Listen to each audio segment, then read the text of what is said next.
close up. No music cues. Yes. Just like this. Roll sound. Speed. Roll cameras. Cameras will roll. Slate it. 15B and F, take one.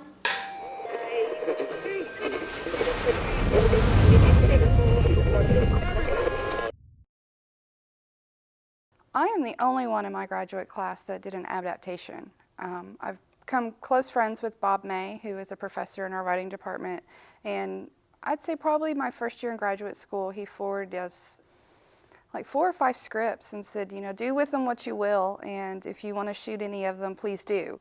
There was this one that he kept questioning me about called Ninth Inning Wedding, and I kept telling him, I really like it, and I think I want to hang on to it and possibly make it my thesis film. So I adapted it, changed it quite a bit. A lot of people think that I'm a super serious person, and I do have a fun side, and I think this film kind of shows both sides of me. I've been promoted. That's nice, dear. Outside of our graduate directing class, this is the first film that I was director on. This one is my project and my film, and it's the first time that I will have a film that I can say, that is my film. And I'm really excited about that, but it also weighs so heavily that if it's a failure, it could keep me from graduating.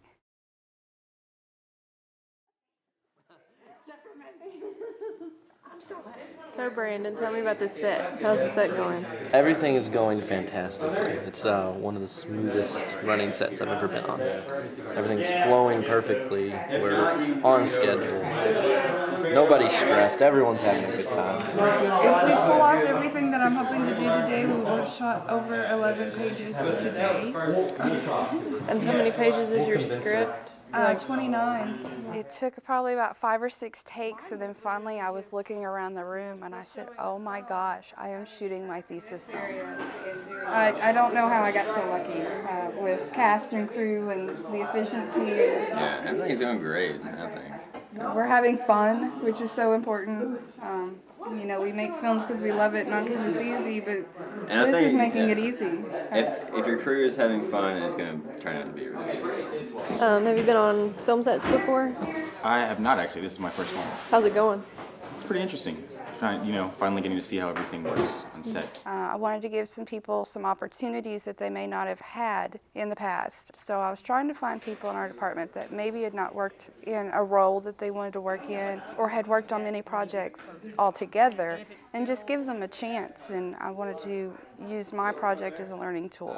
I got an email from Lesley a couple days after I met her and saying, you know, I need a first AD and wondered if you want to do it. I was like, wow, I am a junior and really don't really know many of the grad students. I was really flattered that she asked me. I asked Hunter Moore if he'd like to work on my film, and he asked me what roles I was looking for, and I just happened to say, well, I still need a DP, and I still need he's like, nope, I'm your DP. Brandon, of course, he was my production manager, and I knew I wanted Brandon from the start. From when I first started getting to know Brandon, I could kind of tell that we had similar personalities. And of course, Danny Bradfield, he's family, so of course he was going to be on my film, and he's normally a boom operator, just kind of a utility person, but he really wanted to be a camera operator, so I gave him the chance. And other than that, it's just basically anybody that asked, hey, do you need somebody else? I just couldn't tell them no. What's your name? Mary. And what's your job on set? I'm camera report, camera assistant. My name is Taylor Lucas, and today I am the script supervisor. What's your name? Ben. Have you been on a thesis set before? Not before, today's first. Well, we shot on 2 weekends, Saturday and Sunday of each weekend, so 4-day shoot, which is pretty ambitious for a 20 to 30 minute film. We started at the crack of dawn. We met here at the school, the crew did, and we all caravanned up to the house in Little Rock. And we shot until it was dark. We used every minute. We have to go until sun goes down. Once sun goes down, then we're out of time.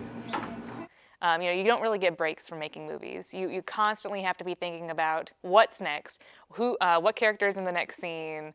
You know, do we have to set up this light now? Do we have to wait for later? It's just a lot of stuff that has to happen. All right, and we need to get this shot set up within like 2.5 minutes. All right, guys. My crew was probably a little too big. People were can get distracted and scatterbrained quickly, and it would get really loud in between takes, and I'd have to kind of holler, you know, guys, keep it down, we're working over here, you know. It's a reflection of the fridge. Oh, okay.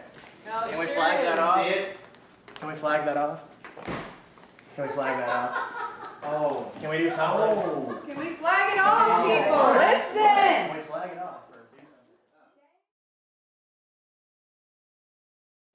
This morning, for some reason, I don't know what happened, but I don't know if there's just too many people or what's going on, but it just seemed like everybody was stumbling over each other and nobody was doing anything in a timely manner, and it was taking us 20 to 40 minutes between each take just to move a light or put up ND. It's a little, everything's a little slower than expected. It's just getting there.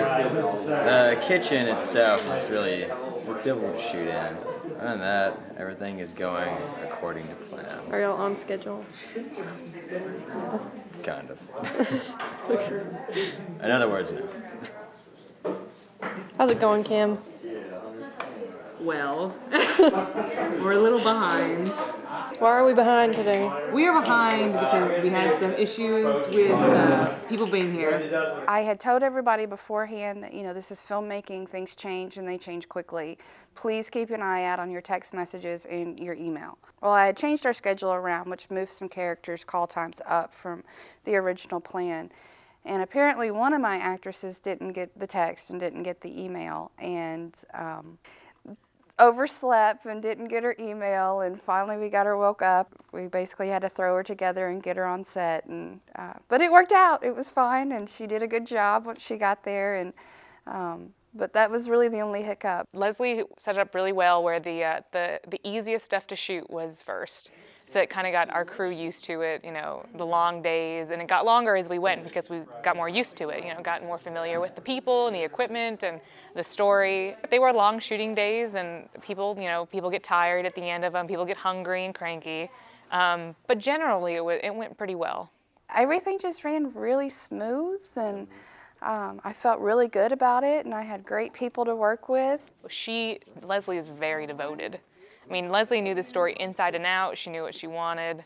And not so often you get that from many people. She really did it because she loved it.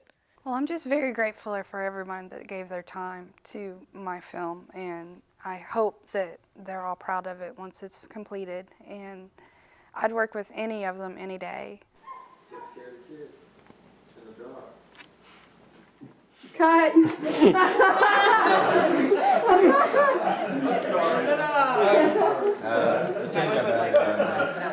They're over there on the camera.